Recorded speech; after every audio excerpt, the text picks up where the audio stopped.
Hello, everyone. Hello, Dr. Lee.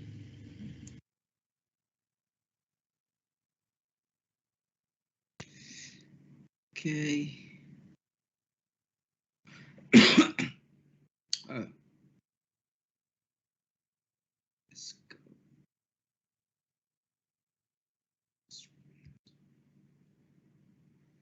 Okay, so do you see me right now, guys? Yes. Yes, already. Okay, good. So this is where we end in the last session. So now we just continue. So in order to kick off, I'm going to show you a short video clip about how China evades the steel tariff from the U.S. So US President Donald Trump is considering an additional $100 billion of tariffs against China. A statement released by the White House on Thursday night said China's retaliation to the first round of US tariffs was unfair and would harm American farmers and manufacturers. Trump's threat, which would triple the level of tariffs already imposed, marks a new escalation in the US trade dispute with China. Negotiations continue behind the scenes, but there are fears that the tariffs could have an impact on the global economy. So what is this video is about? So it's about the case that the U.S. President Donald Trump has told his official to consider additional $100 billion in tariffs against China. It means that he planning to triple the import tax for steel import from China. And this is how China evades the steel tariff from the U.S. Hôm qua, Cục Quản lý Cạnh tranh thuộc Bộ Công Thương thông báo, cuối tháng 9 vừa qua, Bộ Thương mại Mỹ DOC đã nhận được đơn của các doanh nghiệp sản xuất thép trong nước đòi kiện chống lẩn tránh thuế, chống bán phá giá và thuế chống trợ cấp đối với sản phẩm thép cán nguội từ Việt Nam. Các doanh nghiệp Mỹ nghi ngờ thép Trung Quốc đã lẩn tránh sang Việt Nam để né thuế chống bán phá giá. Theo nguyên đơn, thì sau khi Mỹ ban hành lệnh áp thuế chống bán phá giá và chống trợ cấp đối với sản phẩm thép cán nguội từ Trung Quốc với mức thuế chống bán phá giá là 199,76% và thuế chống trợ cấp là 256,44%, thì lượng hàng xuất khẩu của nước này sang Mỹ giảm đi rõ rệt. Tuy nhiên, lượng xuất khẩu sản phẩm này từ Việt Nam sang Mỹ lại tăng đột biến. Theo quy định của Mỹ, DOC sẽ xem xét và đưa ra quyết định có khởi xướng điều tra hay không trong vòng 45 ngày kể từ ngày nhận được đơn và ban hành quyết định cuối cùng trong vòng 300 ngày. Okay. So, do you get the point, guys? Yes. So, what is happening? What's happening in those videos? The U.S. Or Mr. Donald Trump have put the tax pressure on the China steel. So many U.S. firms have to sue up the Vietnamese firm about the steel because they are suspicious about that Vietnamese is another way for the China to translate the steel into the U.S. market. That's the point. Okay. Now let me explain it to you again. Thank you very much. Thank you for your explanation. It's quite correct. So what's happening? U.S., China. So China export its hot steel to the U.S. with a low price. So this is hot steel. Now what's happening? In order to protect the local steel manufacturer in the U.S., the U.S. government tend to triple the tax or triple the import tax of hot rolled steel from China. because it's so in order to export its product, the Chinese product to the US, China try to evade the tariff by going through Vietnam. So this is Vietnam. So China tried to go through Vietnam to enter the US market. So it's going to be high tariff. And this in order to reduce the tariff. Someone asking me something. Wait a minute.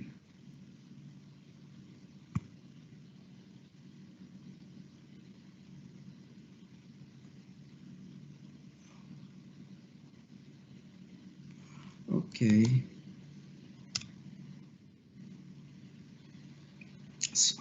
Okay, that's my student. It's okay. So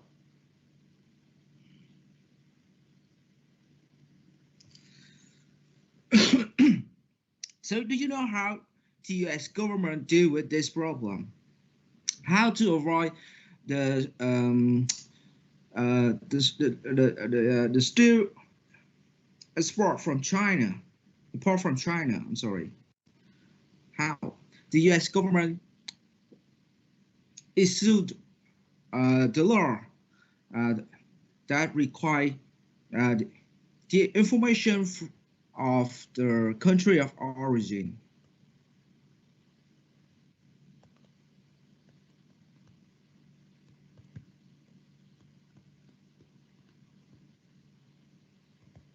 So in this case, no matter where or no matter how many countries China try to go through to enter the US market, is not a problem anymore, because the US government now require the detailed information for the country of origin. So that's how the US deal with this problem. So is it clear? Hello, Yes. guys. Okay, and this is what a trade war look like, and American families will be on the losing end.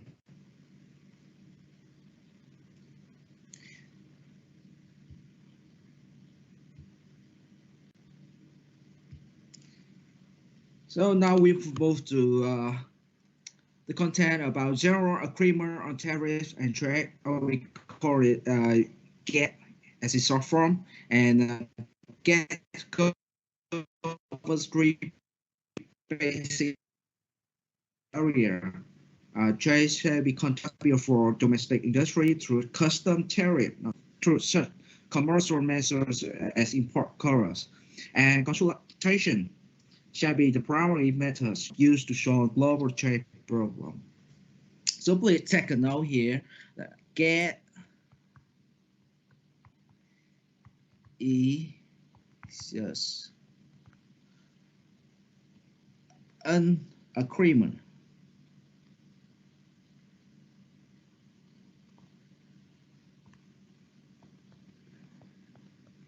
Is not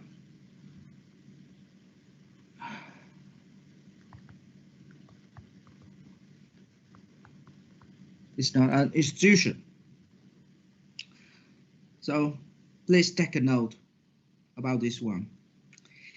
GATT is just an agreement between its members, and it's not an institution at all.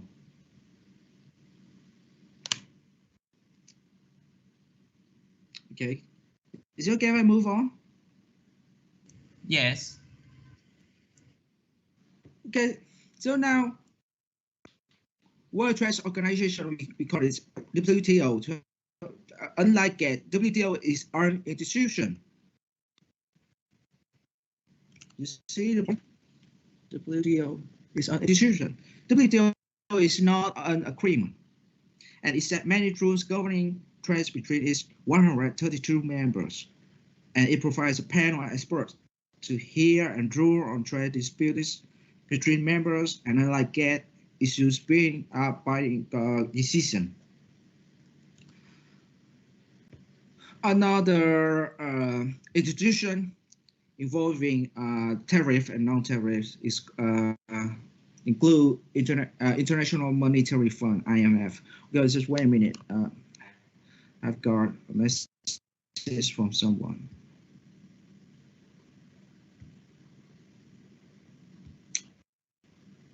Oh, good.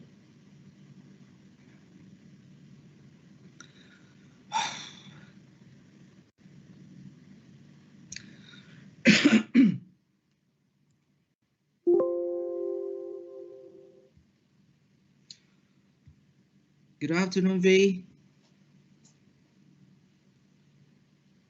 V. Do you have any problem for logging in? V. Okay, move on. Another organization or institution for tariff include International Monetary Fund, or we call it IMF, and the World Bank Group. And these two organizations are two global institutions created to assist nations in becoming and remaining economically viable. And these organizations play important roles in international trade by helping maintain stability in the financial markets and by assisting countries that are seeking economic development and restructuring.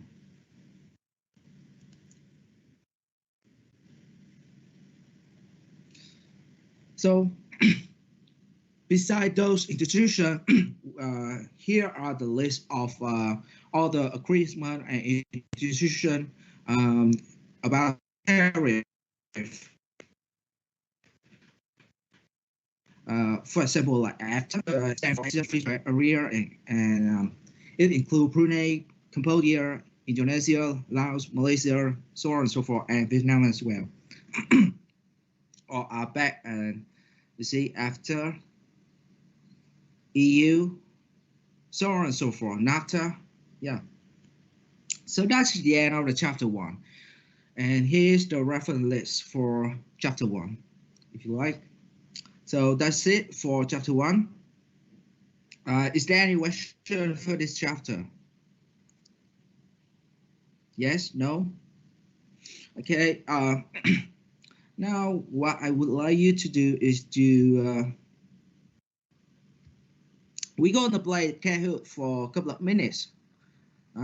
Let's see if I can do it in MS Teams. Okay, I just add Kahoot. Okay, guys, just get back to your MS Teams and scroll to the top. You're gonna see Kahoot over here. Kahoot. Yes. A checkpoint. Okay, so now we're going to play a game for the chapter 1. Let's see if I can do it in MS Teams, because this is the first time I try to compile it with MS Teams. Let's see. Let's see. Okay, here's the pin for Kahoot. Oh, okay. So this pin. You see it? Guys, boys. In case you have problem. No, I can't get back. So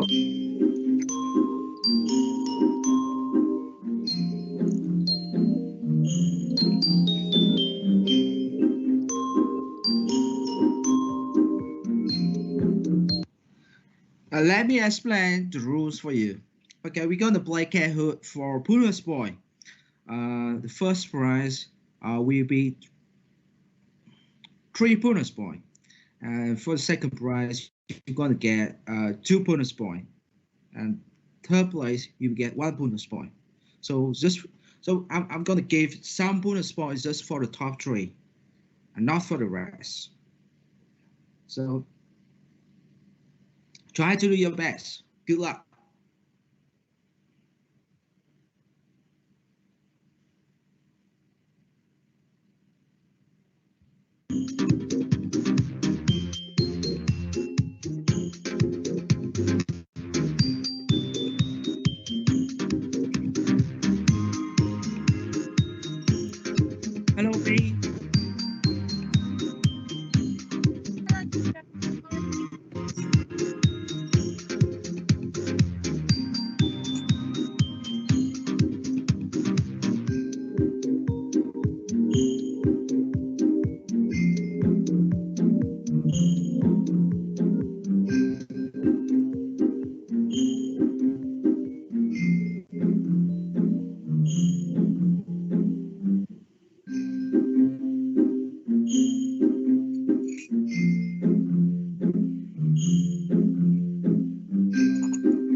check. Just 1 minute. Yes.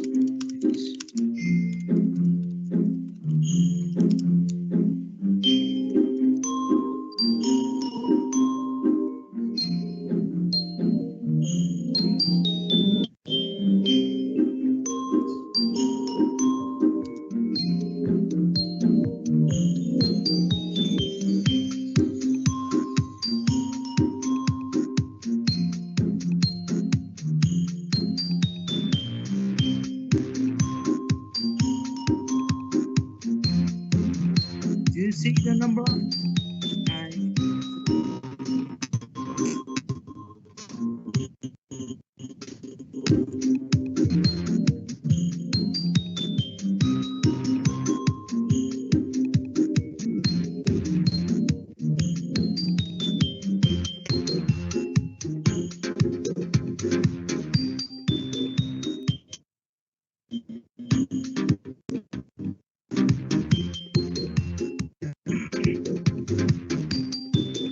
Here we go.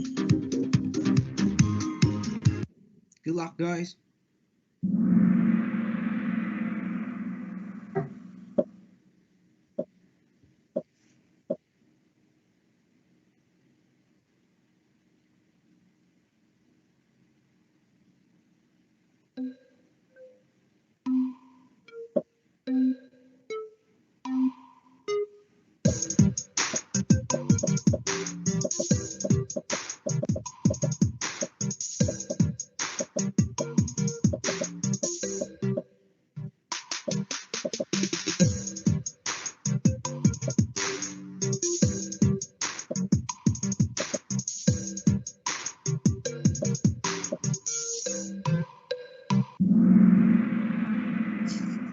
Jesus, 5 students got it right. What's happening? Okay, so 51 choose the first answer. Query numbers are potential customer, and it's not the right one. It's not correct. It's not clear enough. So this is the correct answer. Marketing costs. We aim to reduce the marketing costs. VV, you're on the top.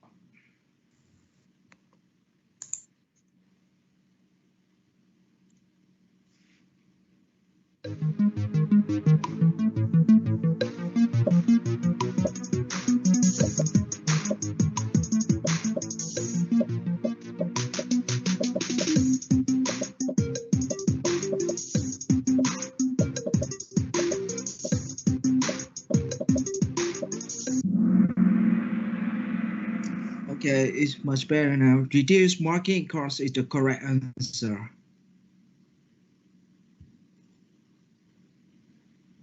Okay, there's no change in the lead table.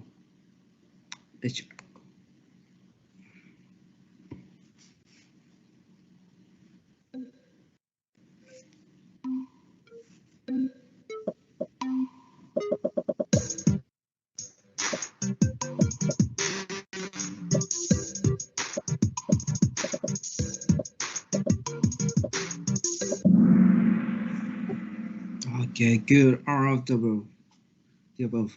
Okay, so the benefits of international markets or international marketing include economy of scale, know-how, knowledge, as well as strategic value of geographic location. So the correct answer is all of the above.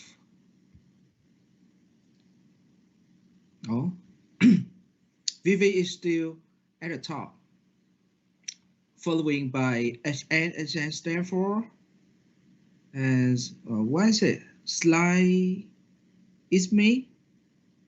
Is me, doctor. Okay, anyways, let's move on.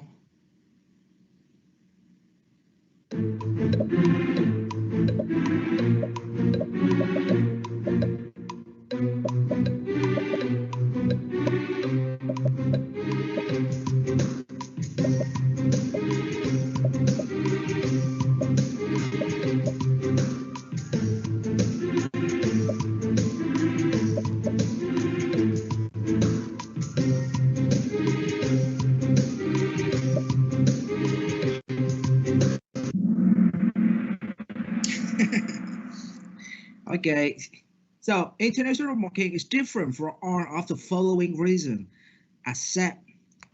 Okay, I put it in bold. Accept. The time zone differences is not one of the reason for international marketing. So, okay, no changing. It's trend. Vivi.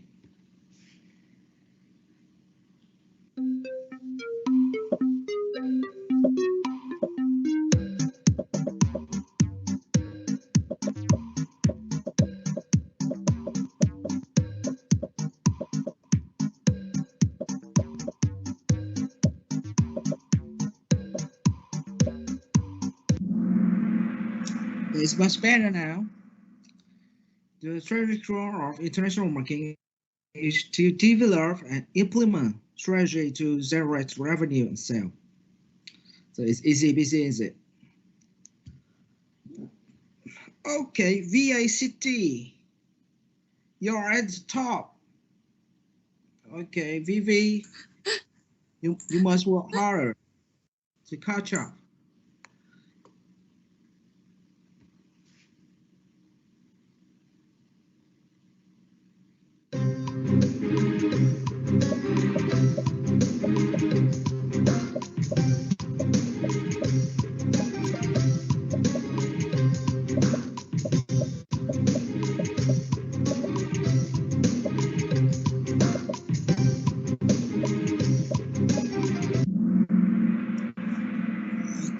The key difference between single country marketing and international marketing lies in where each marketing element should be standardized or adapted. Okay, or we call it standardization versus adaptation. Okay, so VACE is still at the top, following by HN, Wing. Oh, where's my Vivi? You disappear from the lead table, Vivi.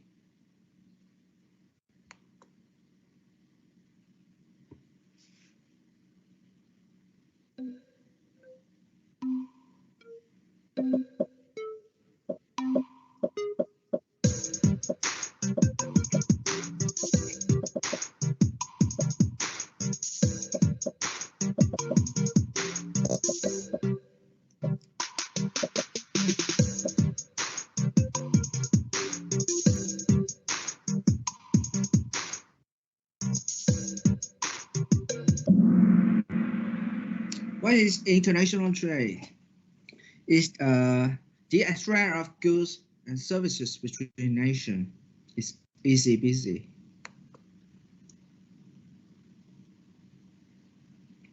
Or HN, congratulations. You are at the top, HN.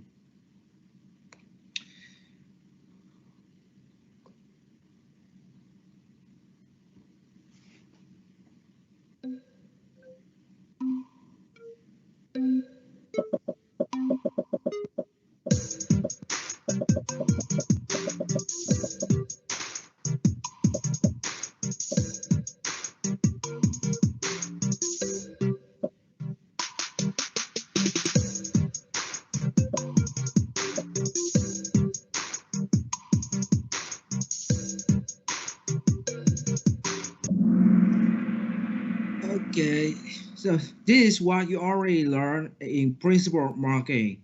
The 4 basic marketing strategies include product, play, price, and promotion, or we call it 4 Bs as it's short form. Okay, Wing ngủ ngon. Are you sleeping, Wing? No, on the top. Yeah, I see. You are the top 3. Congratulations.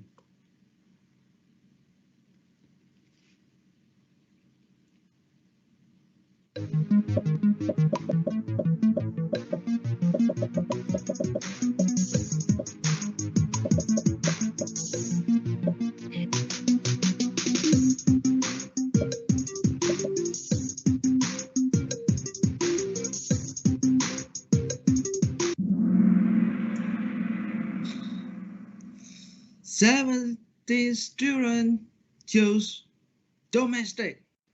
It's unbelievable. What's happening? Where is our international business? Oh my goodness.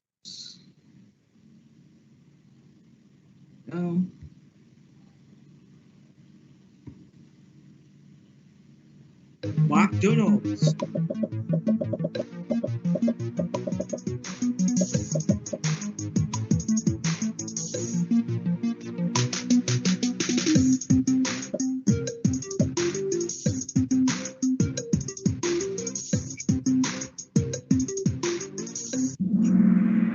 Yeah, it's easy. International business as well. Next.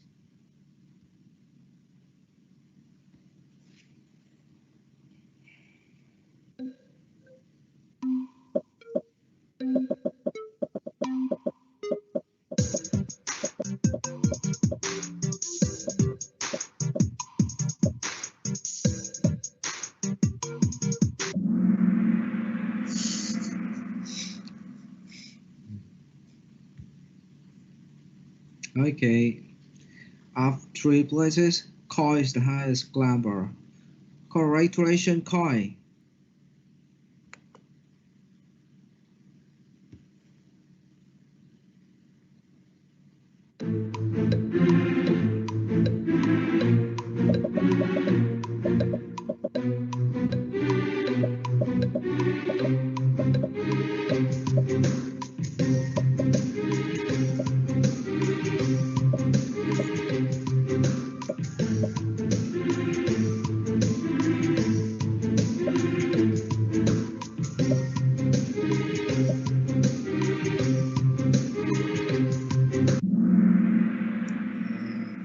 Language barrier.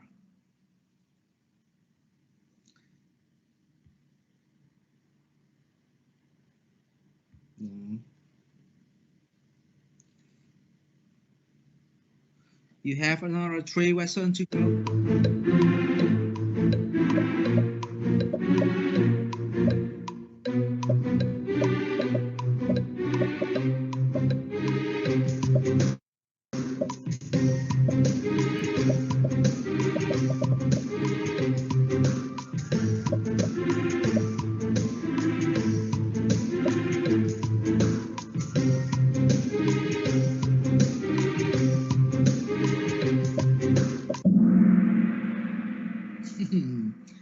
So why this one?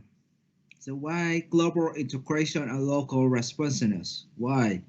Now let's check.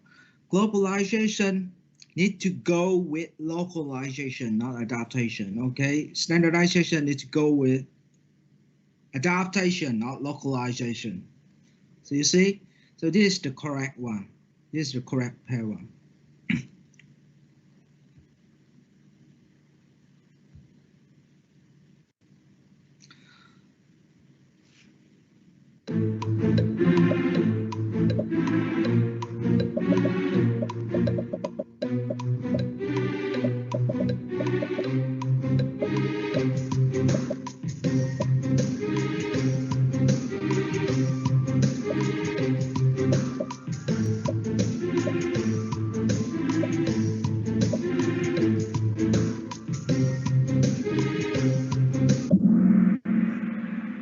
It's easy peasy.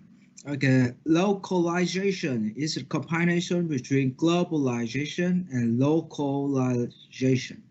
So this is the correct answer. This is the last one.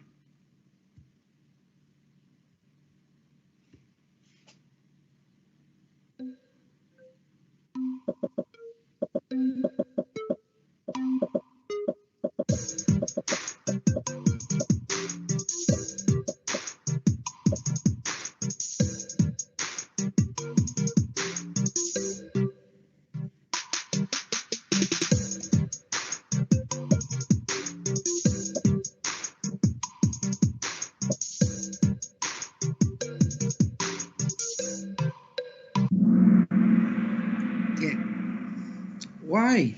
WTO, okay, IMF and World Bank are organization or are institution, and they are not an agreement as yet. So this is the correct answer. Okay, first place, SN. Congratulations, SN. So what does it stand for? SN, are you there? SN, hello. Dạ, What's your name? dạ Lê Hiếu Ngọc. Oh, Hiếu Ngọc. Okay, congratulations, Ngọc. Dạ. Second place, Chu Minh. Yes, please. Place for singer. Chu Minh, congratulations. So Chu Minh, you're gonna get 2 bonus points. Thank For you. your second place. SN Ngọc, you got 3 bonus points. I'm sorry. Someone asking me.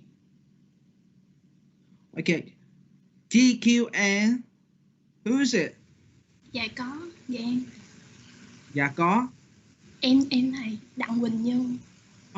Đặng Quỳnh Như. Okay. Congratulations, Như. You got 1 bonus point for your third place. Okay, that's it for today. Let's see. Full report.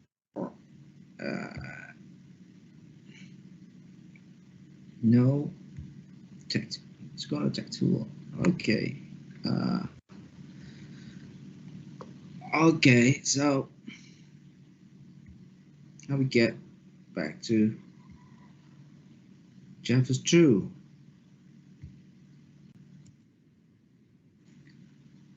Okay.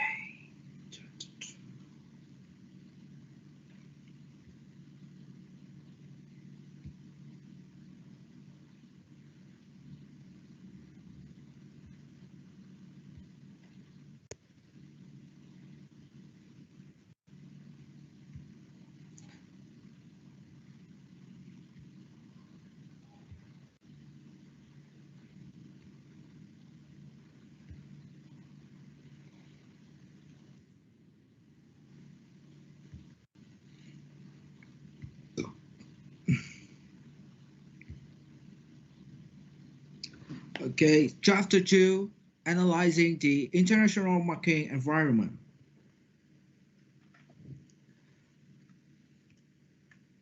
And the learning objective of this chapter is have you understand the concept of international market environment, and then you will be able to discuss the effect of key factors at the macro environment level. Next, you will be able to discuss the effect of key factor at the micro environment level. And finally, you will recognize the implication of the environmental analysis for developing market mix. So, what is the environment? Especially the international market environment. According to Katerra and his college, the international market environment includes factors both in the foreign and domestic markets over which a business or a company operating in its home country has little or no control or influence. And this phrase is very important. Little or no control or influence, or what we call uncontrollable.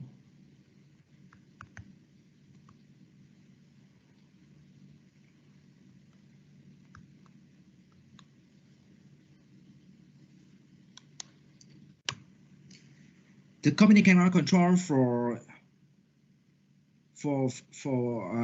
its external environmental factor. So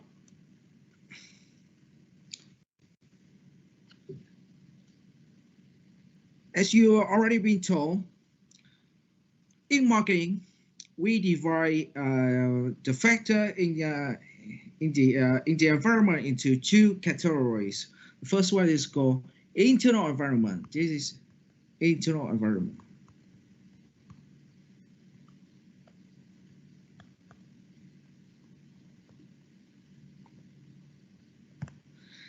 And the rest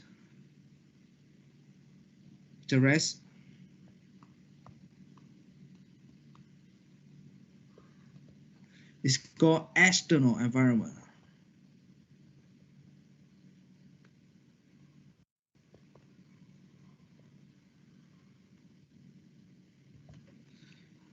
So the task of international marketer is much more complicated than the task of a domestic marketer. It's not as the one that you already learned in principle of marketing. Why? Because in the international market, an international marketer must deal with at least two levels of uncertainty. So this is the first level of uncertainty, and this is the second level, first level. And this is the second level.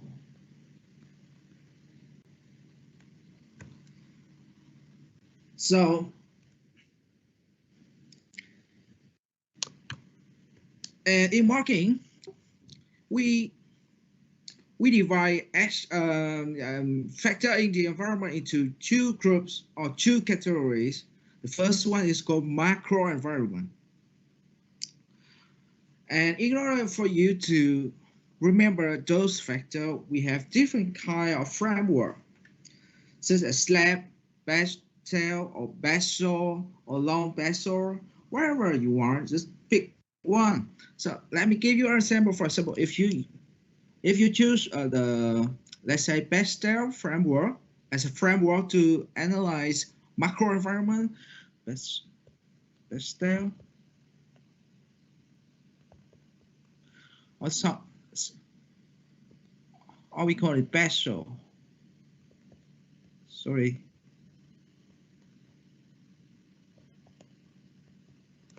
Okay, so if you choose best tail as a framework, so best tail gonna stand for political factor. Stand for this one. P for political factors. E for economic factor. S for social or societal cultural factor.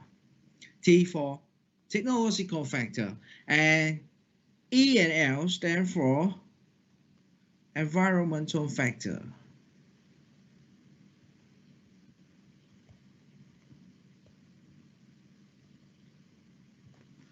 L stand for legal factor.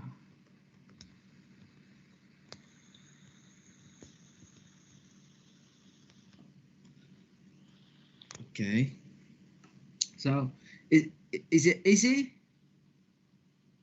Guys, you studied this before, right?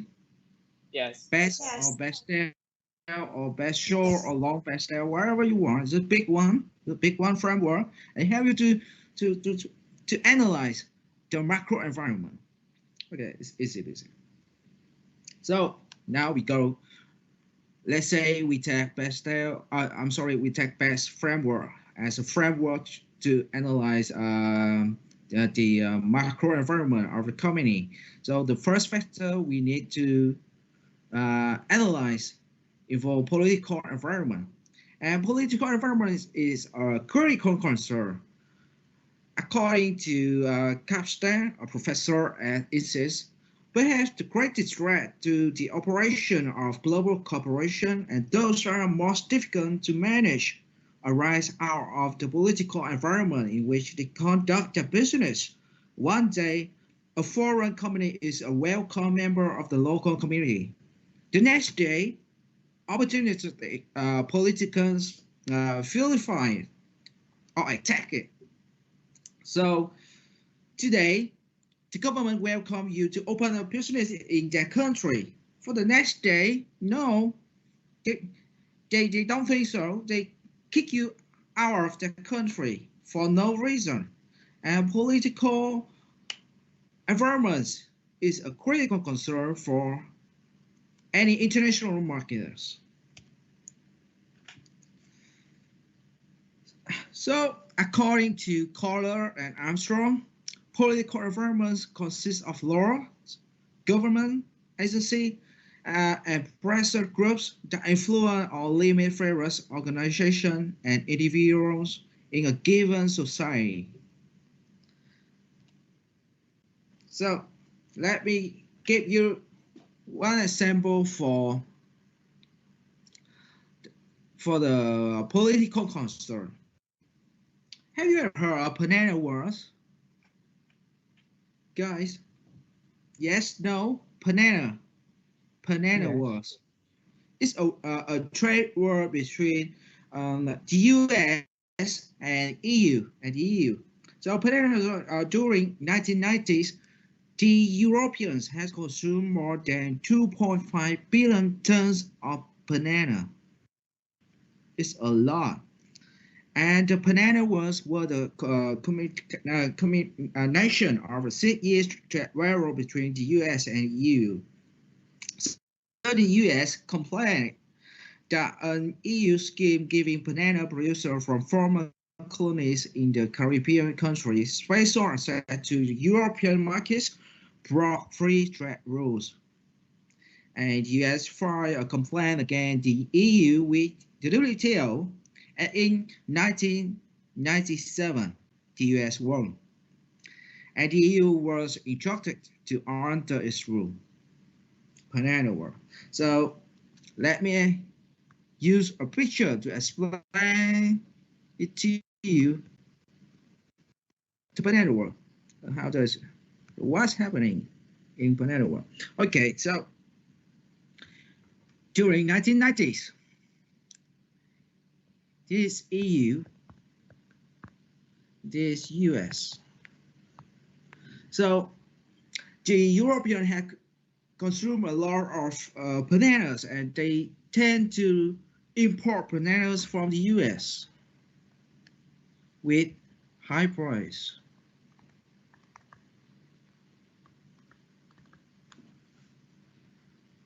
But later on, the European country realized that, okay, I can make much lower price if I import, if they import bananas from Caribbean country.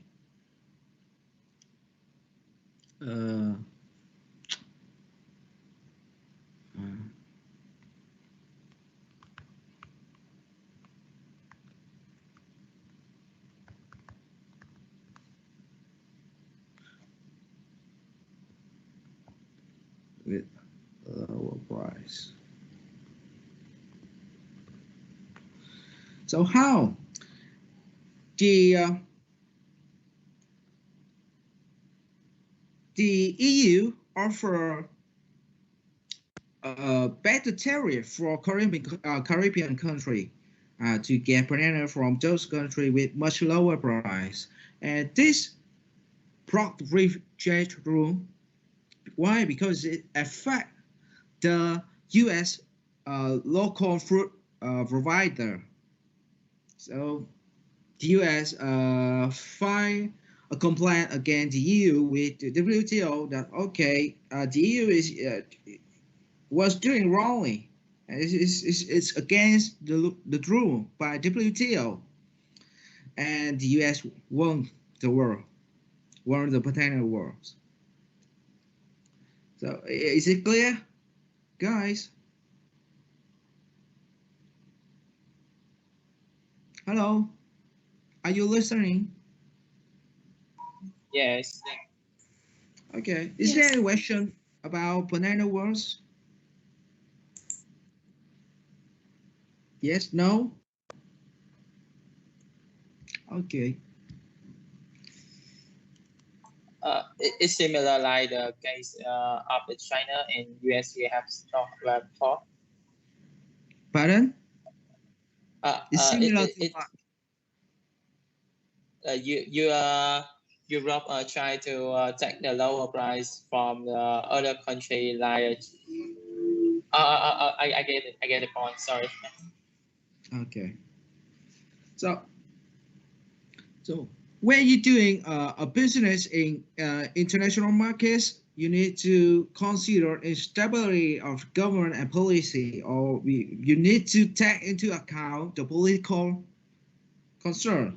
So change in political parties during elections, such as change in ownership by domestic products only, or nationalism, such as feelings of national pride and unity, or animosity targeted towards specific countries, such as the U.S. embargo against Cuba, or Chinese spirit, such as Panama Wars, that we just studied a few minutes ago, or undervalued Chinese currency. So these are the reason for the instability of government and policy. So I suggest you as a business in the future to use political instability index to study your target international country first before opening up a business there. So I'm gonna open this, or if you have a web browser with you, just type on the Google Political Instability Index. Oops. Okay, it's working. Beep, beep, beep, beep, beep, beep, beep, beep.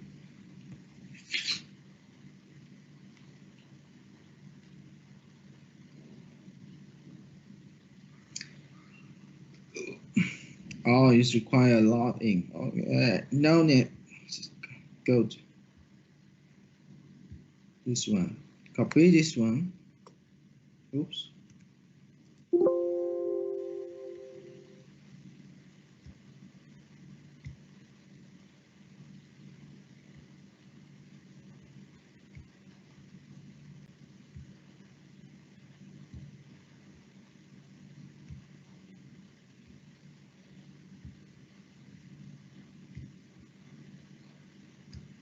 So just copy this one, Political Instability Index, and then open a web browser, Google.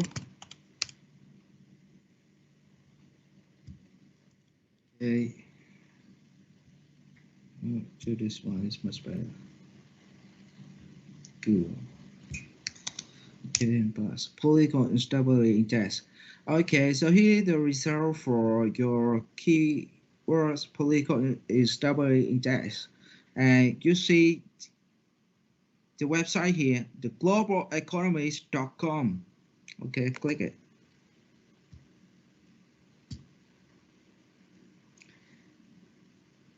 Okay, good. Okay, so this is the political stability index for Vietnam. But if you want to explore other countries instead of Vietnam, so click on country rankings here. You see, country ranking. Okay, so here's the list of country. It is the ranking of country for political stability index. So on the top we have Luxembourg, Singapore, Ireland, Qatar, Switzerland, Norway, so on and so forth. So at the bottom we have first of all like Nigeria, is it? Afghanistan. Let's see, Zimbabwe. Okay, these are a country. What can I say? That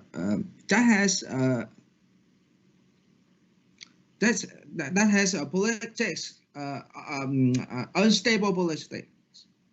So it's not good country for us to open business there. Vietnam. Now we try to look for Vietnam, or you can press 101. Vietnam. Yeah, Vietnam 111. Right. Okay, so Vietnam is in the middle of the ranking table, so it's not absolutely good country for opening a business. But Singapore, okay, is a perfect country in Southeast Asia to open a business. Singapore. So it helps you a lot.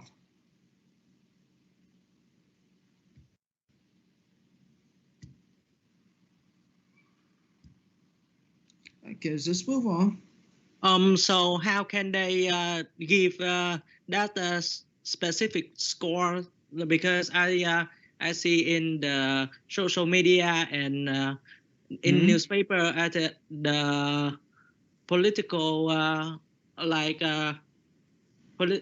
cái mà môi trường chính trị ở Việt Nam thì thấy ở trên báo của Việt Nam nội địa thì nó không có nói nhiều á thầy. Còn trong cái này thì nó chấm bằng cái cơ sở gì mà nó nói cái nước của mình nó thấp á. Nó thấp hả? Okay, here's the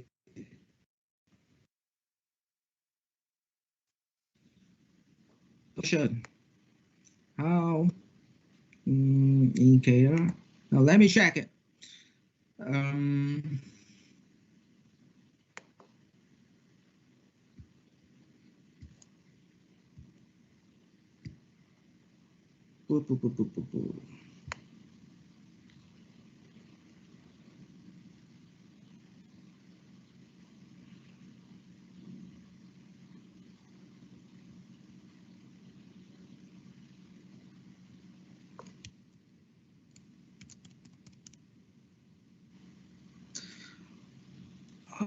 Okay, so definition. Let me see. Okay, here's the explanation for political stability index. So this index measures the perception of the likelihood that a government will be stabilized or overthrown by unconstitutional or violence, including political motivated violence or terrorism. The index is an average of several other indexes from the Economist Intelligence Unit, the World Economic Forums, and Political Risk Services, among others. So they don't tell exactly how is was calculated, but this is a short explanation for this index. It's an average of several other indexes from the Economist Intelligence Unit. Do you see, gentlemen? Yes. Do you see the explanation? Yes, I can see that. Yeah, it's an average of several other indexes, and they don't tell us exactly how is calculated. I have sent into the mess of team that they had explained index how it is measure and based on. It's based on in several index like conflict, violent demonstration, social unrest, and international tension, and so on. Yes, you can search for it on the Google if you like. Search on the Google, just typing political stability index and how to calculate. And so according to the index before, we can see that Vietnam is in the lower half of the chart. Like it's only 160-ish country, and Vietnam are already in 100 plus. Yes. Right. So we can see that Vietnam is not very political friendly. Yes, correct. Or we can say that the politics in Vietnam is not stable. So it's up to you. Yes, and when the political system of a country is not stable, it's not a good choice for foreigner to open a business. Do you see the point? Yeah, because in my point of view, I think that other foreign countries see those communist countries are not very friendly to them. Yeah. Yeah. Okay. Anyways, just move on. Are you happy with my answer or? Yes, thank you very much. Okay, good. Okay. So, in case of political risk of global business, we have three types of political risk. The first one is called confiscation, and it's the most severe political risk. It's the seizing of a community assets without payment, confiscation. Okay, I'm going to use Vietnamese for this term because it's quite difficult to explain in English. Confiscation means tịch thu. Các bạn ở Việt Nam mình là sử dụng cái việc tịch thu này là thời nào các bạn? Sau giải phóng đúng không các bạn? Tịch thu ruộng đất, các bạn có biết chuyện đó không? Tất cả là của Trung đó. Sau khi giải phóng. Sản thời bao cấp Xác. Đúng rồi, là bao cấp. Cái này là nó gọi là gì ta? Chế độ nó gọi là mô hình hợp tác xã các bạn. Giờ của cải sau giải phóng là của cải là của tư hữu hóa thầy. Đúng rồi hả? Đó là nó gọi là tịch thu, nhà nước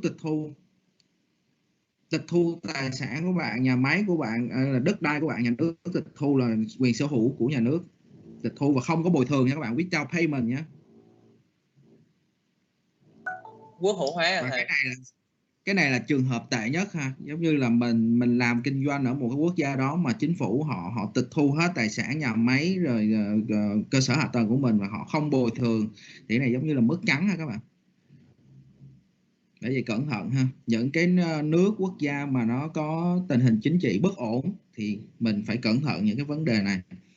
Cái loại thứ hai là expropriation. Is where the government sees an investment with some reimbursement for the assets is made. Often the expropriated investment is nationalized to become a government-run entity. So, first of all, in Venezuela, the government of President Hugo Chavez nationalized more than 900 city companies between 2005 and 2010. In 2010, almost 2,000 U.S. companies, including Cargill, Coca-Cola, ExxonMobil, Owens, Illinois, have been seized or threatened with expropriation. Expropriation nó cũng là một dạng giống như là tịch thu các bạn, nhưng mà bây giờ sao? Nếu bạn là doanh nghiệp, bạn được nhà nước bồi thường cho chút đỉnh. Some reimbursement for the assets. Bồi thường cho một chút.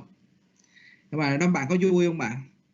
Bồi thường cho có một chút dĩ nhiên là không có phù hợp rồi đúng không các bạn? Không có trường hợp nào là phù hợp, không vui. Loại thứ ba là domestication.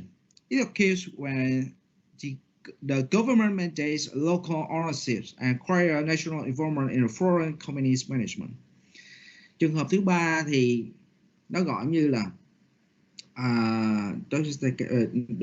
domestication, tạm dịch nó ra giống như là nó gọi là gì ta, nhà nước hóa hả? Chính phủ hả? Quốc hữu hả? Thầy không biết dùng từ tiếng Việt gì luôn á. Mình có từ đó không? Thầy cũng chưa bao giờ nghe đến cái từ đó trong tiếng Việt nha, quốc hữu hóa thì không biết. Nhưng mà domestication nó giống như là nhà nước hóa vậy các bạn. Nó tịch thu quyền sở hữu của nhà nước. I'm going to give you an example for domestication. In Vietnam, for instance, foreign investors are not allowed to hold more than 90% say in a public company in Vietnam. Why 49%? 49% is less than 50%, right? Guys? So it means that as a foreign investor, you can't make a decision for your business because you can't hold more than 90% share in your company.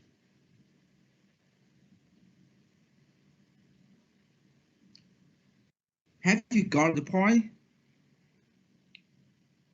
Guys, các bạn thí dụ như ở Việt Nam các bạn, các doanh nghiệp đầu tư nước ngoài các bạn. Thì cái luật ở Việt Nam là gì? Những doanh nghiệp đầu tư nước ngoài mà đầu tư trong những cái gọi là lĩnh vực công á, lĩnh vực công cộng á, public, thì sao các bạn? Chỉ được phép giữ tối đa là 49% cổ phần thôi.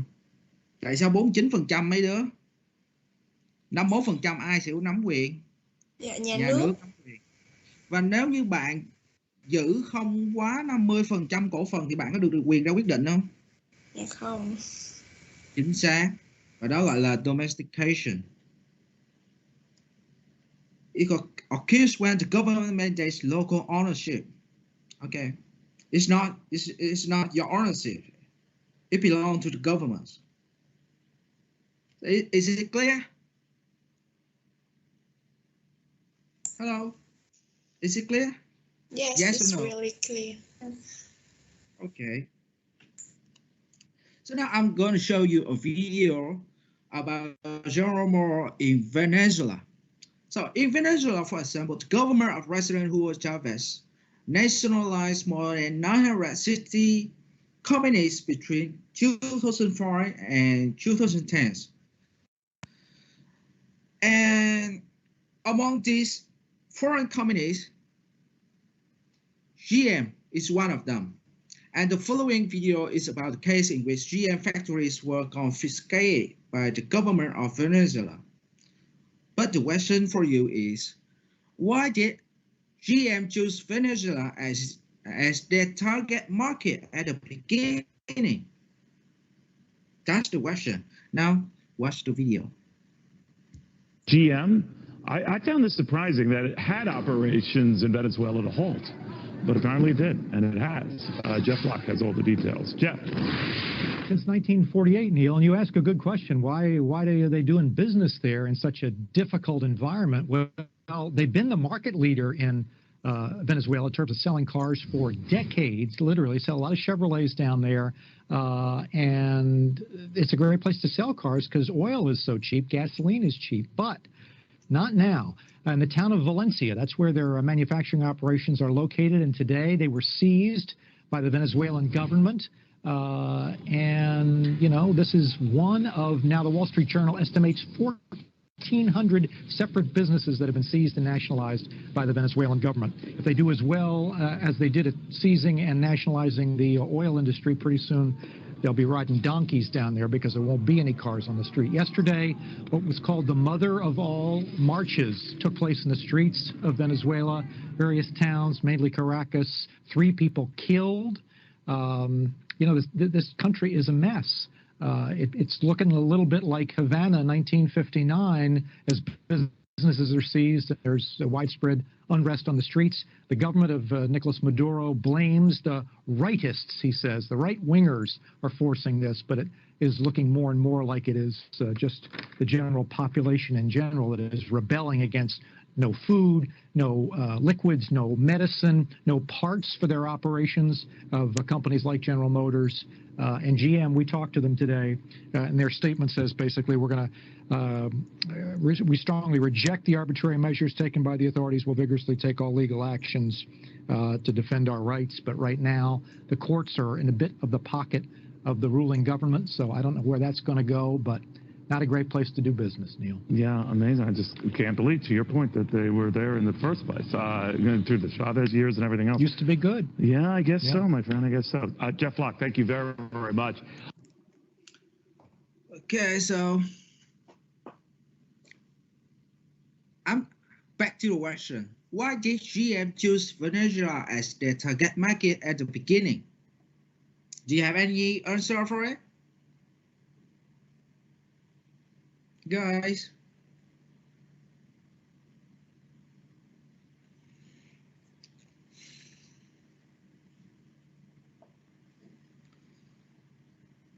do you have any idea for answering that question?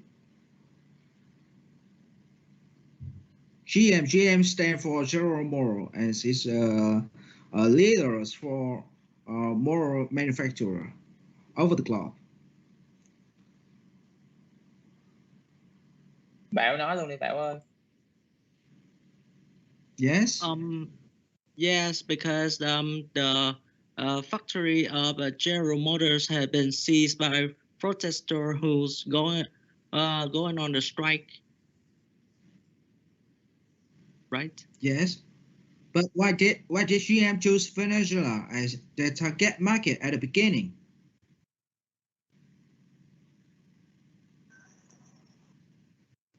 Can I answer? Yes, please. In this video, I heard it's mentioned that the oil and the gasoline in Venezuela is cheap. I'm going to give you one bonus point for it. That's one of many reasons that GM chose Venezuela to open its factory. Okay, so this is my answer. Venezuela was once among the most lucrative market in Latin America for foreign business. It's a country oozing in oil and gas with an emerging middle class hungry for everything modern, from new cars to smart-fitting disposable diapers. So I mean, it's a good market. It's a potential market for GM.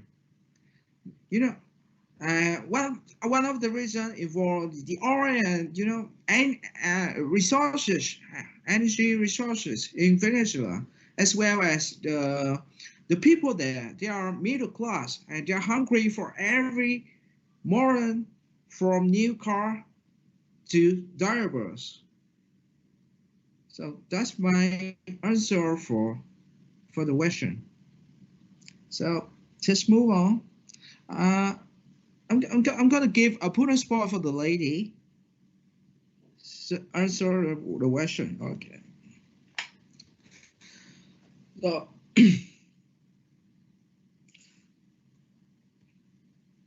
so there's no absolute guidelines, and there's no specific guideline to determine a product's political vulnerability. For example, in the US, there are many laws created at the national, state, and local level, and this regulation often overlap.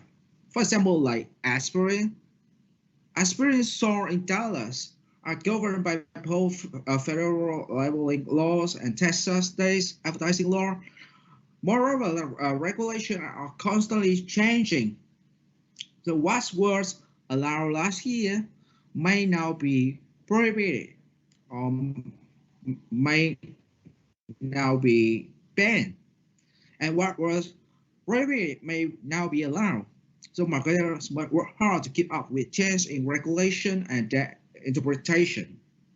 And that's why we categorize the political factor as an external, uncontrollable factor, because we cannot control it, and we have no clue how to deal with it. We have no absolute guideline. We have no specific guideline.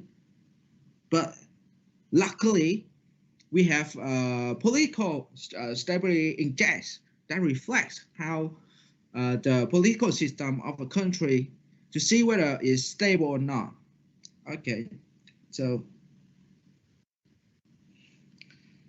in order to forecast political risk, an international marketer must decide if risk insurance is necessary. Risk insurance. Okay, if you don't want to take risk, then it's better if you buy an insurance for your business, or devise an intelligent network and an early warning system to develop contingency plan for unfavorable future political events, or build a database of past political events for use in preparing future programs, or integrate the data gathered by the community intelligence network in order to advise and forward corporate decision makers about political situation.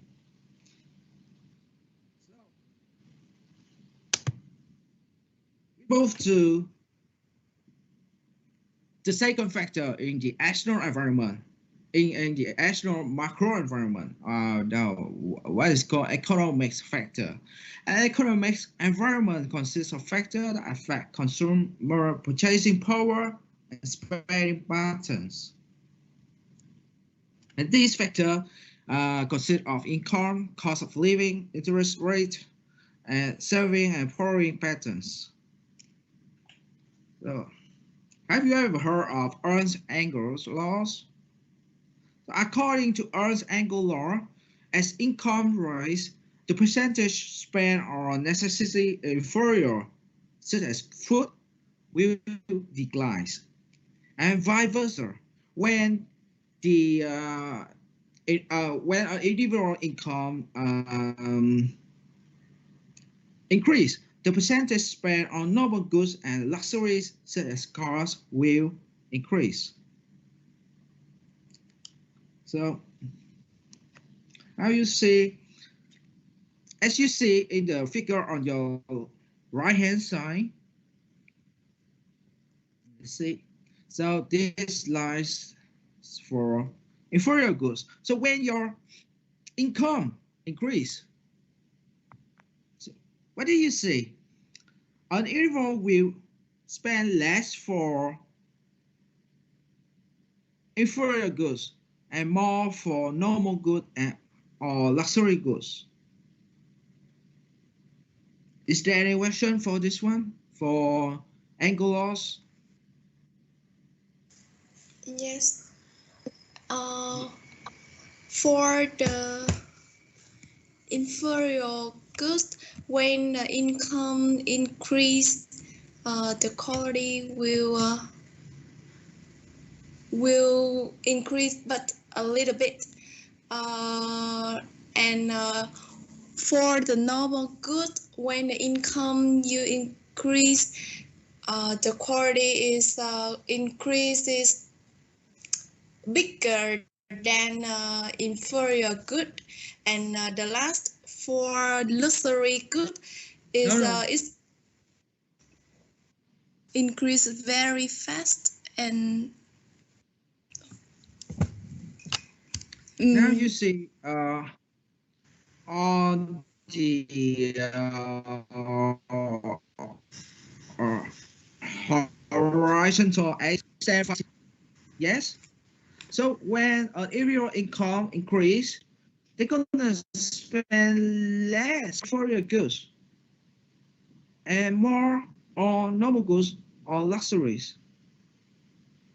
Do you see the point? For inferior goods, when income increase, it's gonna decrease. Do you see it? Lady? Is it clear? Hello? So quiet. Do you get the point?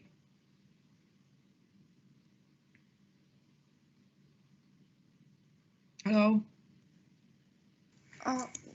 Okay, repeat it. Huh?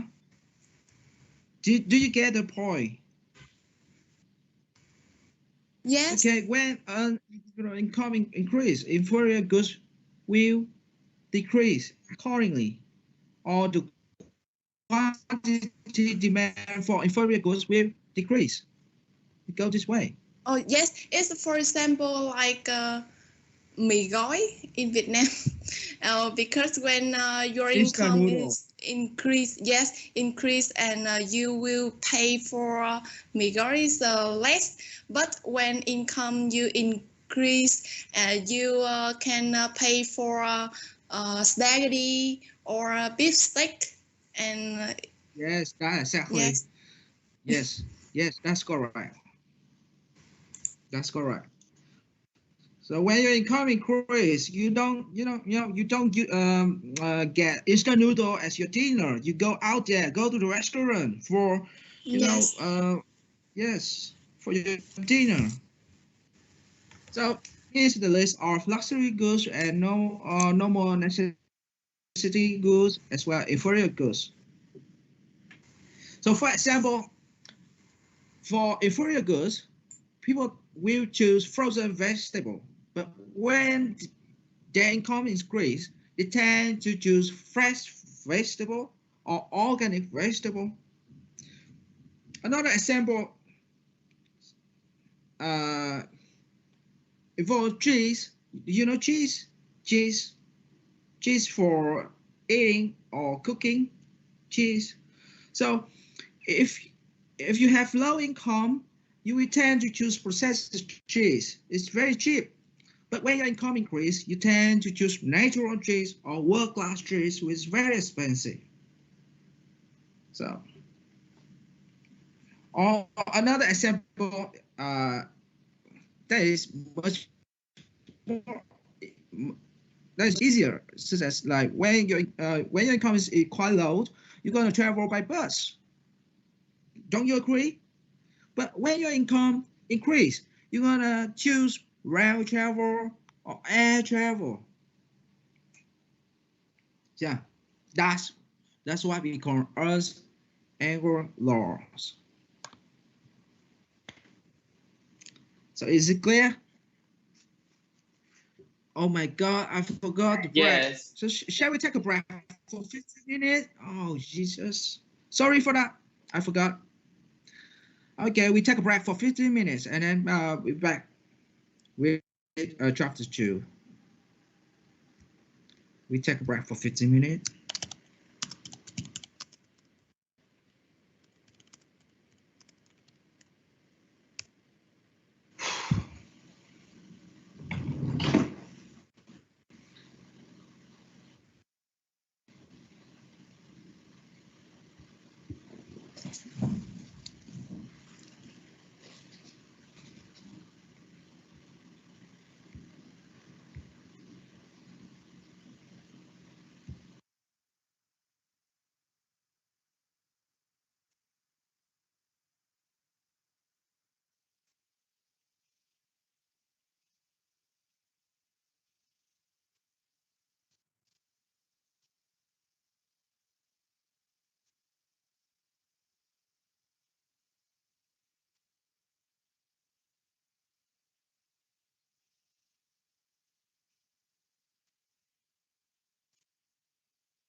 So shall we get back to the slide?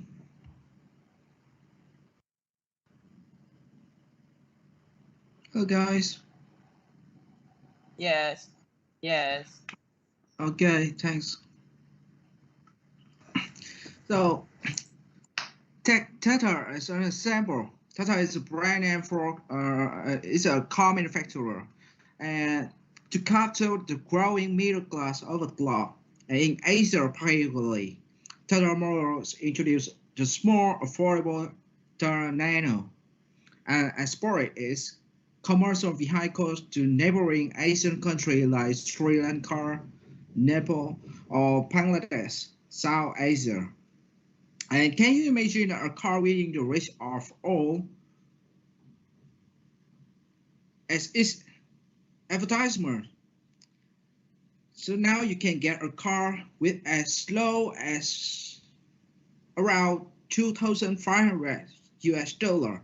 It's less than 57 million Vietnam dong for a car. Do you believe it?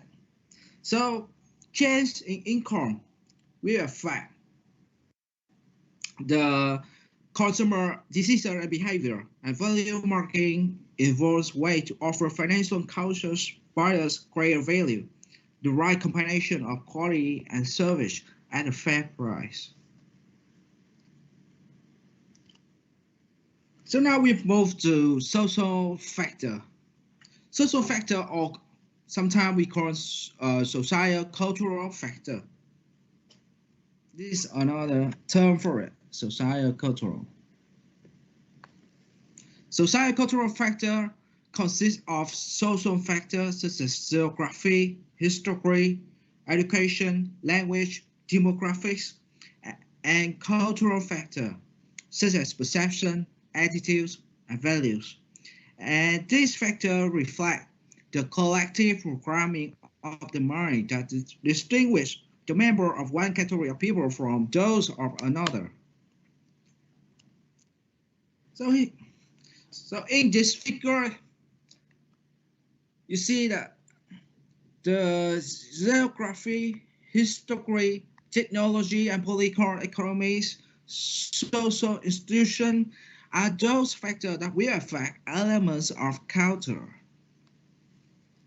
And the elements of culture will then affect the consumption decision and behavior, as well as management style. Let me give you an example for the case that how elements of culture affect consumption decision and behavior. For example, in our Asian country like Vietnam, who is usually make a decision for your phone purchase? Who? Is it your parents? Yes. Yes. Yeah. Why? Because we are collectivism. We're living in a group. We're living in a family, a 2 generation or more than 2 generation family. So we try to live together, collectivism.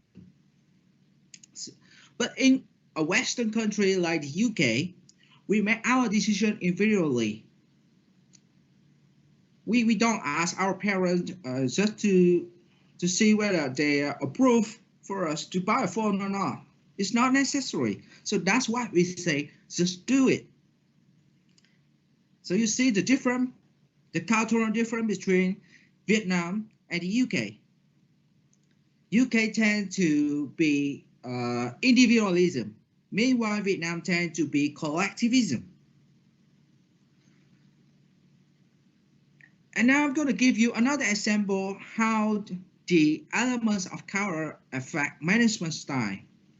So while Western managers often show personal charisma and intellectual inspiration, Eastern managers, such as Vietnamese manager, usually display authority, control, and image building.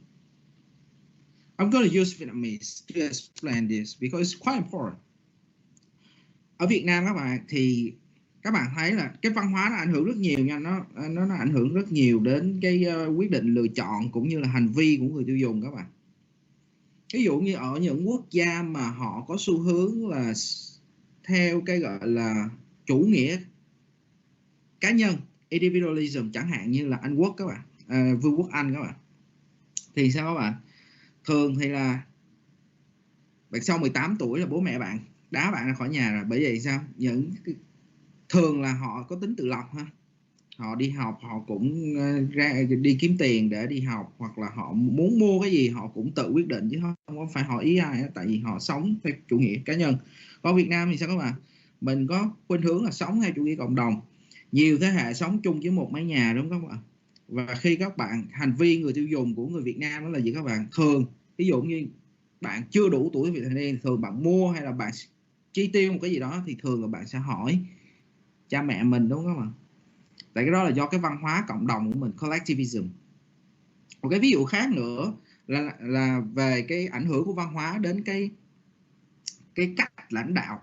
Ở nước ngoài các bạn, các cái nhà quản lý ở phương Tây thì họ thường là gì các bạn? Họ thường là thể hiện cái sự thông thái, hoặc là họ thường là thể hiện cái cảm thông thôi các bạn. Còn ở phương Đông thì sao các bạn? Thì thường là thể hiện cái gì các bạn? Quyền lực, kiểm soát, cũng như là cái gì? Muốn là mình là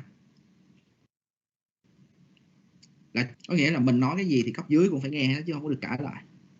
Các bạn thấy là văn hóa nó cũng ảnh hưởng đến gì các bạn? Ảnh hưởng đến cái gọi là cái cách quản lý nữa. So such different management styles are due to the cultural differences.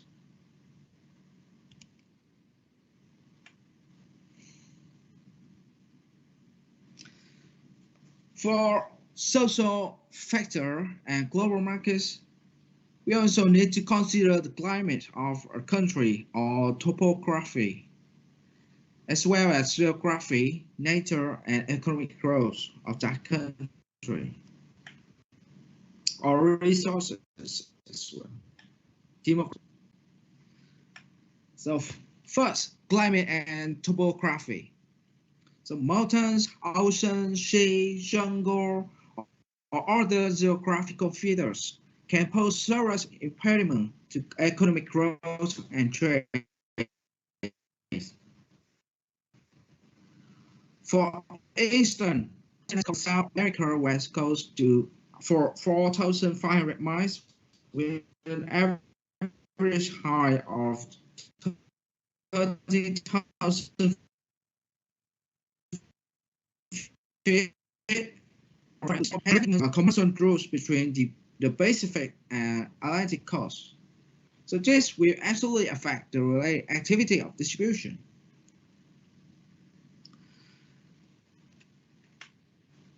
So when doing a business in an international market, keep in mind that supply of natural resources is not endless.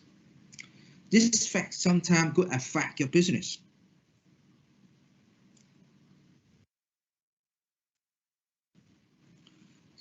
And many large multinational companies such as Walmart or Nike or Apple, so on and so forth, are not only cleaning up their raw operation around the world, but also pushing their suppliers to do the same. I'm going to give you an example. Take Apple as an example. Apple faced pollution storm in China, and it's an article posted on the Financial Times. So in another article, Apple International Company has been cited by the Chinese Institution of Public and Environment Affairs as adding to the country pollution. So in order to react to that issue, the latest news released on the Apple website in August 2016 revealed that Apple announced a significant commitment by major suppliers such as Lens Technology to run its Apple operation on entirely renewable energy.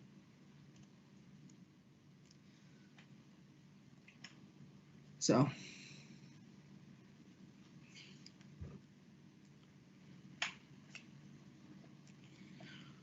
another external environmental factor at the macro level involve demographics.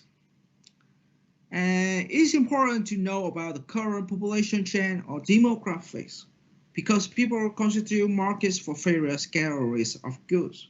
And it's necessary to know about rural or urban population shifts, rate of growth, or age level, population control, population decline, and aging, so on and so forth.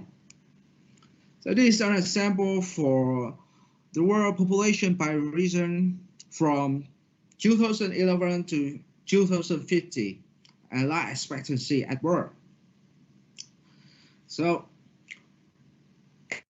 as you can see in this table, while the least developed region face a rapidly growing population, the more developed region, including Europe, Northern America, Australia, or New Zealand, and Japan, is in decline and rapidly aging. So how does this information affect the consumer behavior and decision? So please watch the following video.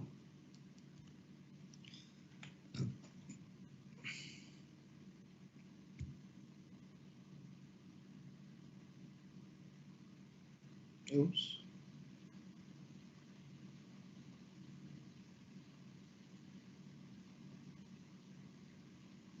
Do you hear the voice?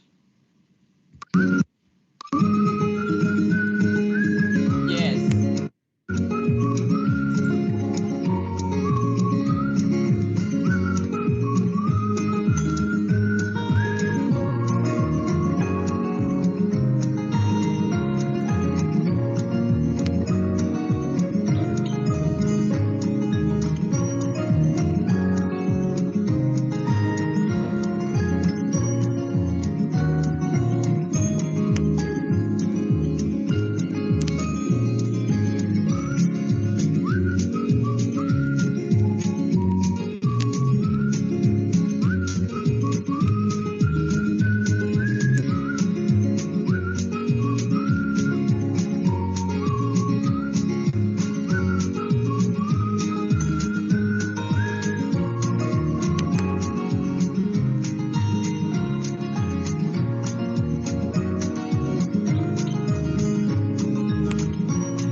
Okay, so you see how an international marketer use demographics to identify and understand their customer.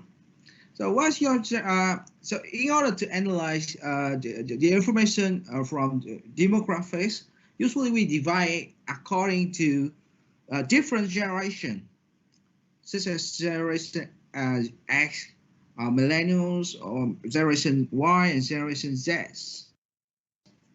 So, for example, like for people like me who belong to generation X, if I'm not wrong, now let's see. Generation X, where's it? Baby boomer, no. That's my parents' generation. Oh, generation X. Okay, for those who were born from the early to mid 1960s and any birth years ranging from the late 1970s to early 1980s. That's my generation. And let's see how people in the same in this generation behave. Let's see.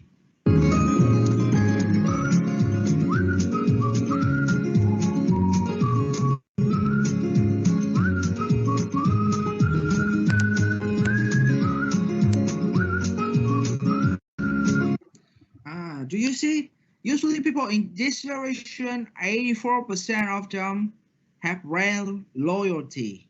This means that, yeah, it's absolutely true for me. I usually stick to a particular brand that I used before. And 40% of Generation X use Facebook. Yeah, that is maybe right, maybe wrong. I do have a Facebook account, but I don't use it regularly.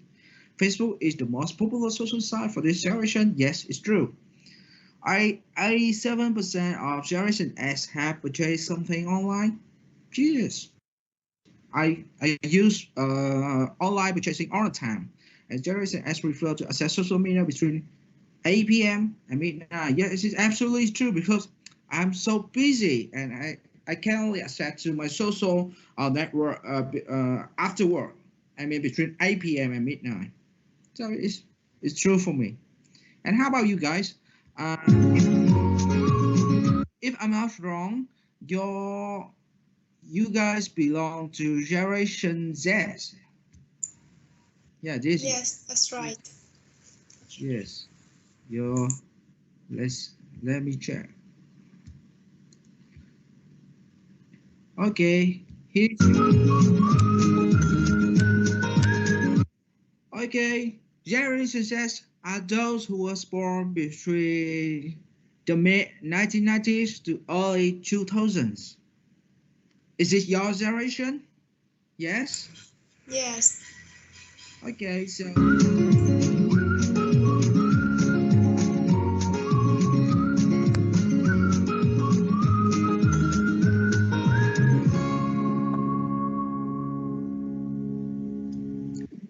So for people like you, 67% for people like you use Facebook regularly, and you just have 8 seconds to grab the attention on social media.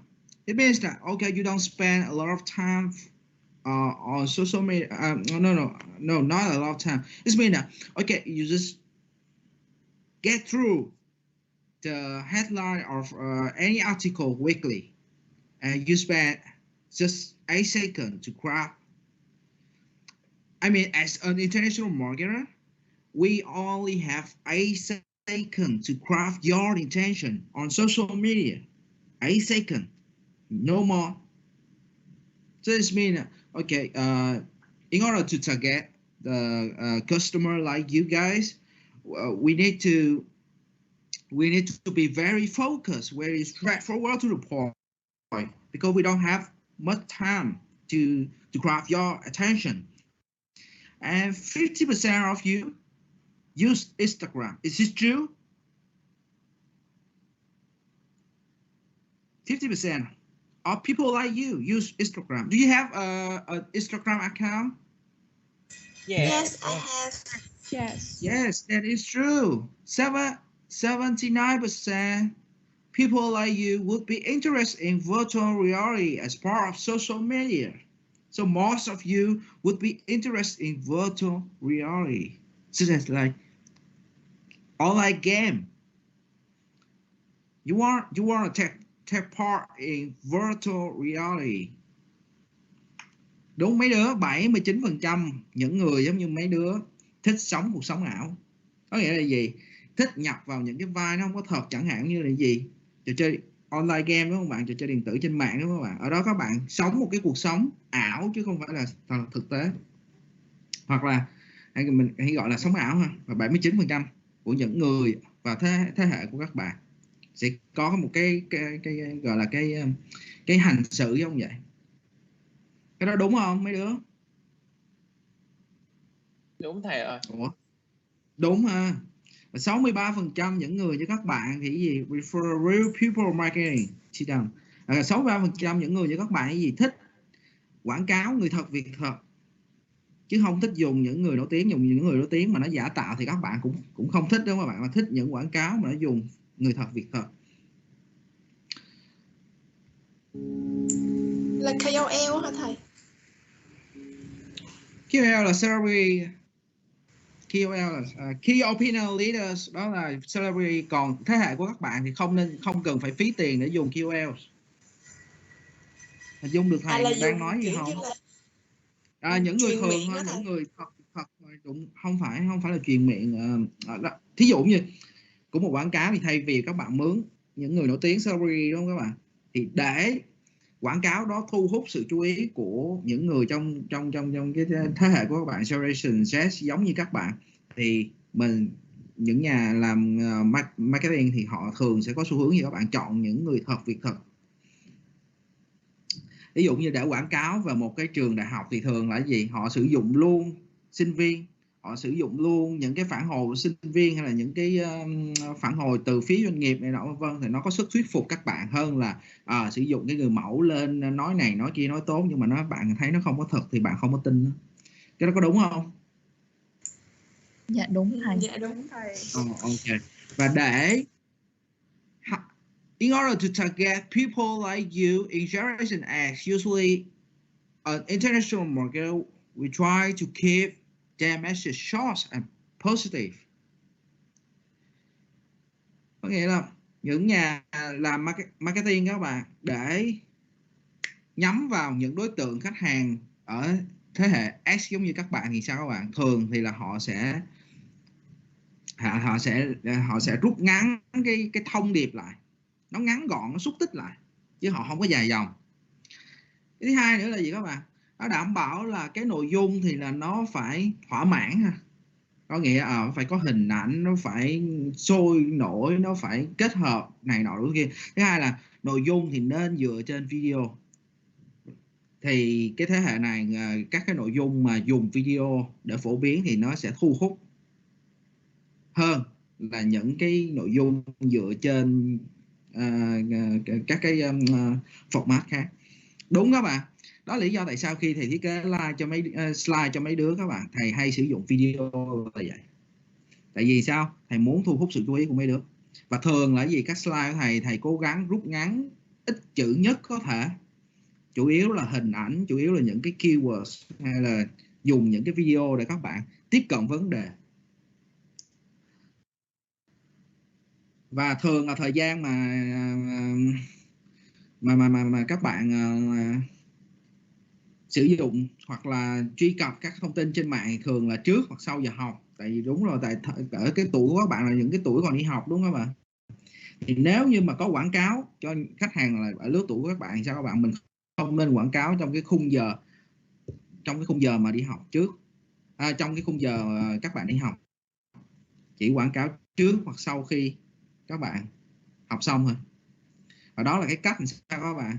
Các nhà tiếp thị người ta sử dụng thông tin về demographics, thông tin về nhân khẩu học để gì các bạn? Để tiếp cận khách hàng. Vì những khách hàng trong cùng, thường ví dụ những khách hàng mà trong cùng một thế hệ thì sao các bạn? Họ sẽ có xu hướng là đưa ra quyết định hoặc là có những cái hành động giống nhau. So that's my point. Is it okay? Is it clear? Yes. Yes. Okay. Now we move to social institution. Social institution including family, religion, school, the media, government, and corporation all affect culture. And the family, social classes, group behavior, so on and so forth, define these senses and civility are interpreted differently within every culture. So these are the key determinants. These are the key determinant of social institution. For example, like family behavior vary across the world, like extended family living together to dash washing dishes, or religious value system differ across the world, such as Muslims do not eat pork and Hindus not allowed to consume beef. So on and so forth. So in order for you guys to understand the concept of culture. So this is the definition. Economics and researchers have never been to agree on a simple definition of culture. According to Herkosovich, culture is the sum of value, rituals, symbols, beliefs, and thought processes that are learned, shared by a group of people and transmitted from generation to generation. Meanwhile, Hofstede, another famous researcher for culture, he defined cultures as a software of the mind problem-solving tool. For Zinkotter and his colleagues, culture is the integrated system of learned behavior patterns that distinguish the member of a given society, and it represents basic beliefs, value, behavioral tendencies that are learned from family and other important institutions. So you see, there are different definitions of cultures, and economics and researchers they don't agree on a simple definition of cultures. So why we have to take into account the importance of culture when we develop our marketing mix? Because culture can influence every part of our lives. Culture impact on birth rates, and then birth rates have an implication for seller of diapers, toys, school, and college, so on and so forth. So cultures, in brief, is another important factor for us to study. Now, let me give you an example. If you're planning to run a business on selling diapers, you may choose a country with a high birth rate. How to do it? For example, like you may choose Egypt because it's ranked 54 over the world, and its fertility rate is 3.3. It means that every family has at least 3.3 children. And how about Vietnam? Vietnam ranked 108 in the league table, and its fertility rate is 2. It means that every family has at least 2 children. So in that case, which country is better for you to choose to sell diapers? Egypt, of course. Do you see the point? Guys? Yes. Okay, good. Do you understand what I'm saying? Yes, no? Yes. Yes. Yes, okay, good. So let me know if you have any question or is there anything that confusing? So let me know. So the consumption of different types of fruit is influenced by culture, such as chocolates by Swedes, seafood by Germany reference, beef by British, wine by France and Italy. So even diseases are influenced by culture, such as stomach cancer in Japan and lung cancer in Spain. Why? Because Japanese refer to its seafood, and that's the reason for stomach cancer in Japan. You see the link between culture and consumption pattern? Do you see it? Yes. Okay. So this is a group discussion, the case of Japan. Okay, so one day you're gonna do a business in international markets, and you may choose Japan as your target market, but be aware or keep in mind that Japan is not a good country for doing business. Why? Because there's many traditional there that you need to understand, you need to study before. before running a business there. So in any case, I have a couple of questions for you. So why do the Japanese have such strong loyalty toward their communists? And why is the distribution system so difficult for an outsider to develop? And why are decisions made by consensus? And why are they loyal to family, to country, to company, and to social group? And the answer it is because Japanese people tend to follow the 7 virtues of Bushido. They include respect, honesty, courage, gratitude, loyalty, honor, and benevolence. So loyalty to family, to country, to company, and to social groups, and a strong right to cooperate, to work together for a common cause, permit many phases of Japanese behavior, and have historical truths that date back thousands of years. Confucian philosophy taught throughout Japan history, and that philosophy emphasized the basic virtues of loyalty, how we behave, how we treat each other, of friend to friends, of wife to husband, of child to parents, of brother to brother, but above all, of subject to law. So Japan, in this case, is an excellent example for the impact of culture on doing business. In particular, history is very important in understanding why the country behaves at its terms. So now you realize that it's important for us to understand the impact of culture, but how we can analyze the cultural factor. How? Okay, so now we move to the research by Hofstede. Hofstede is a famous researcher for cultural values, if you like. And he studied over 90,000 people in 66 countries and found that the cultures differ along 4 primary dimensions.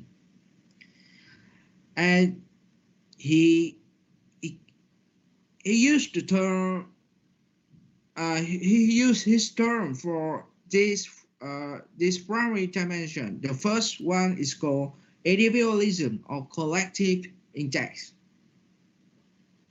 which focuses on self-orientation. Another index is called power distance, and it focuses on authority orientation.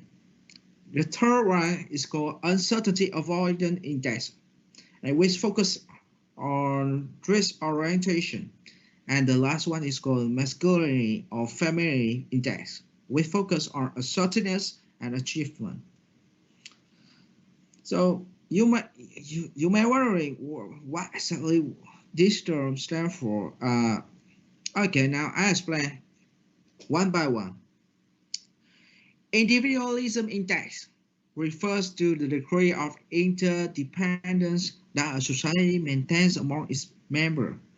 And a country with high individual index culture reflect an I mentality, and people are supposed to look after themselves and their direct family only.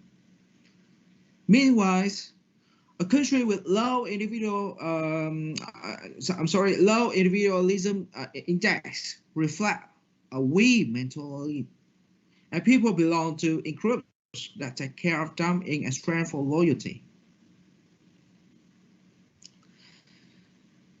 The next is called power distance index, and it's measures power in equality between superiors and subordinates within a social system. So on and so forth. You can read it when you get home.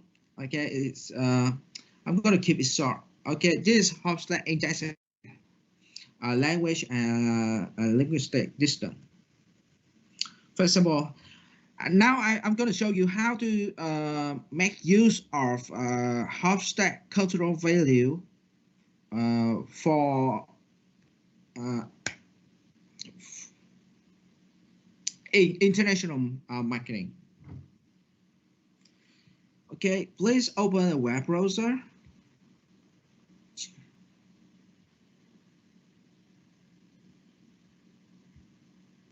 I'm gonna move it here. Okay, how to move this one away? Okay, open let's say a Google. Oops.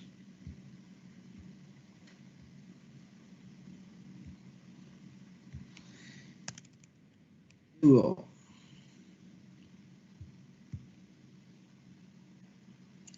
Okay, so typing Hofstad.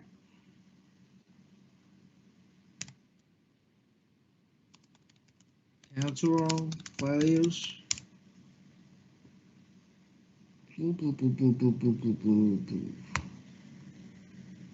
Okay, open a web browser and type on Google search Hofstad cultural values. You're gonna see the website here, www.hofstad -inside.com. Compare country, Hofstad, insights. Just click on it.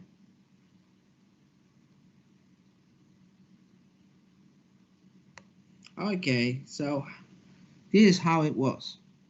First of all, like if you want to compare the cultural value or the cultural value index of a particular country with another country, so just type in, just close this.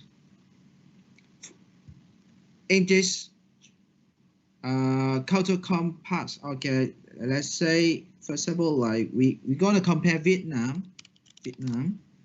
Okay, you type in Vietnam, press enter, and then for example, like you want to compare Vietnam to, let's say the UK. No, United. Okay, United Kingdom, UK. Okay, so this is the result for cultural value index. For example, the first index is called power distance.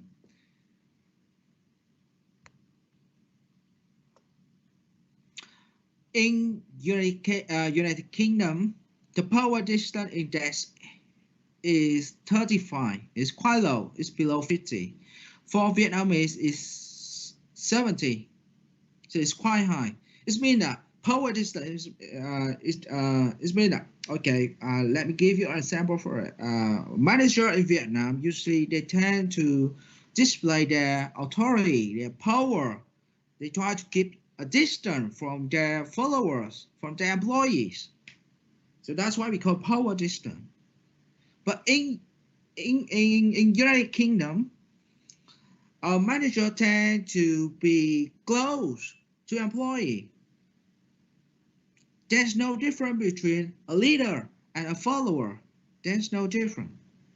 Okay, if you're not happy, just say to your leader, okay, I'm not happy, I'm gonna quit. That's it. You're not afraid of your leader. But in Asian country like Vietnam, no, you shouldn't do that. Because it's our culture. Is it clear? Or individualism. Vietnam, individualism index is very low. Very low. 20. It means that Vietnam tend to live in groups. Collectivism. We stick together. We live 2 or 3 generations under the same roof. But in UK, when you get reaching 18, your parents will kick you out of the family. You have to go to, you have to work to fit yourself. You have to work to pay for your school fee. That's why we call it Is it clear? But first, I asked about the number.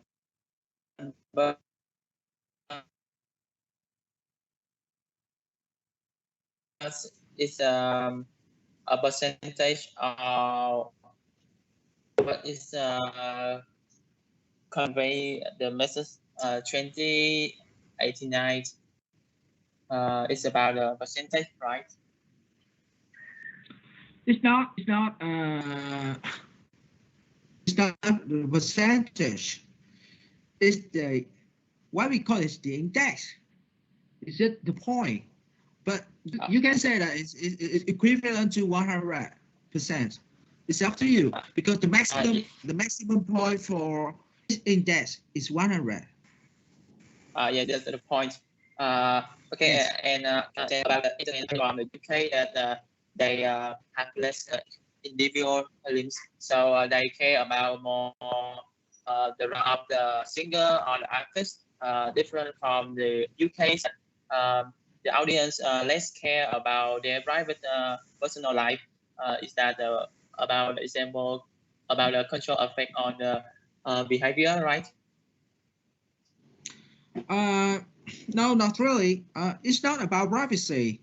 It's about how we behave, how we live. First, in Vietnam, we tend to live in a big family, 2 or 3 generations under the same roof. We tend to live together, and our parents tend to protect their children. The parents tend to protect their children. But in the UK, it's different. It's totally different. The parents will kick their children out of the family when they reach 18. No more protection. So you see the difference between individualism and collectivism? Yes. It's also affect how we behave and how we make decisions about our purchase. For example, yes, like in Vietnam. In Vietnam, yes, when you okay, just you go first. Sorry, Doctor. I also mean same. I think I have same idea too. Vietnam has less individualism in their family, so it affect on their behavior. Like they have to like the story about the actors. The audience decide to listen about this artist if they have a very good personal life, different from if in the UK the audience less care, so their behavior, their decision that they decide to listen to the artist or the singer, whether the singer have a good or not personal private life. Is this right? No. So why you keep mentioning the private life? It's not about private life. Is it? But I also get the point of view. Okay. It's back to the question that I asked you before. So when you make a decision for purchasing an iPhone or purchasing a phone for yourself, who you going to ask for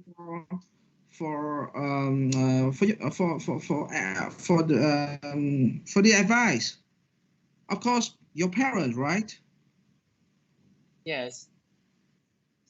Why? Because we tend to depend on each other. In a family, children tend to depend on their parents to make a decision for them. Do you get the point? Yes. Oh, thank you, Doctor. Okay. Thank you. I am very satisfied with your answer. Okay, and if the index for individualism below 50, another term for us to say is collectivism. So Vietnam is a collectivism country. Collectivism is an opposite of individualism. Is it clear? Yep. Thank you, doctor. Okay, perfect. No, we don't have any more time for today's class, so I'm gonna stop here, and we get back to this next week. Is it okay for you? Yes. Yeah, sure. Okay, so I'm going to check for your attendance. Just wait a minute.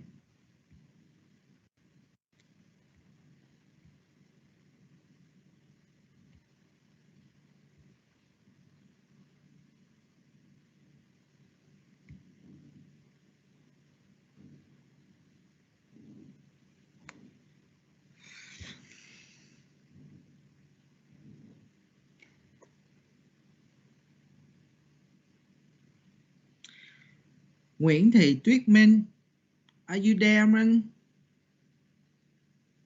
Tuyết Minh. Thầy ơi, thông cảm cho bạn Minh được không thầy?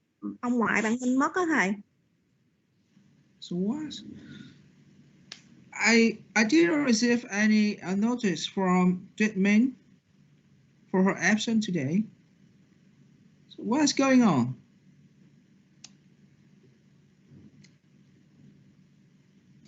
Dạ ông ngoại bạn Minh mất á thầy, cho nên Yes, I know, but đúng ra thì Minh nên báo cho thầy trước chứ sao đến lúc mà thầy điểm danh rồi thì các bạn lại trình bày lý do. Đúng là các bạn nên báo cái lý do trước buổi học ha, hoặc là vài buổi trước khi buổi học, đúng không? Cái đó thì tôn trọng thầy đúng không mấy đứa?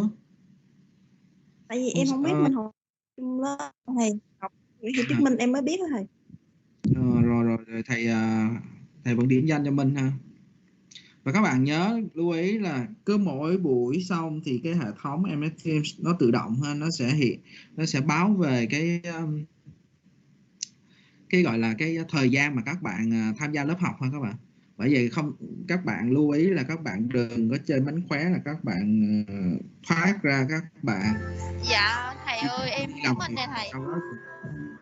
Rồi thầy biết rồi Minh, cảm ơn Minh. Thầy điểm danh cho Minh mà. Nên các bạn đừng có thoát ra. Cho thầy á, thầy có đọc được email của em không thầy? Thầy đâu có email của trường nữa đâu. Gửi mail hả Minh? Mai mốt có gì em nhắn lên MS Teams luôn cho thầy nha Minh. Okay.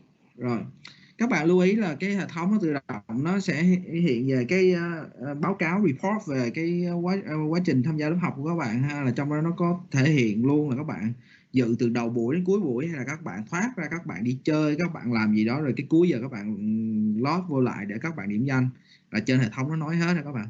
Thầy không muốn trường hợp đó xảy ra ha mấy đứa. Dạ vâng ạ. Okay, teacher. Cái đó là cái hệ thống ha, chứ thầy cũng không muốn khắt khe với mấy đứa, nhưng mà hệ thống nó giống vậy thì thầy cũng phải theo nó chứ còn. Thì các bạn biết cái chuyện đó đúng không? Cứ cuối mỗi buổi xong mà kết thúc môn học xong thì cái MS Teams tự động nó sẽ lập một cái report về cái attendance của các bạn. Rồi hôm nay lớp đi học đầy đủ hết ha. Hôm nay có ai được điểm cộng anh? Ai được điểm cộng không?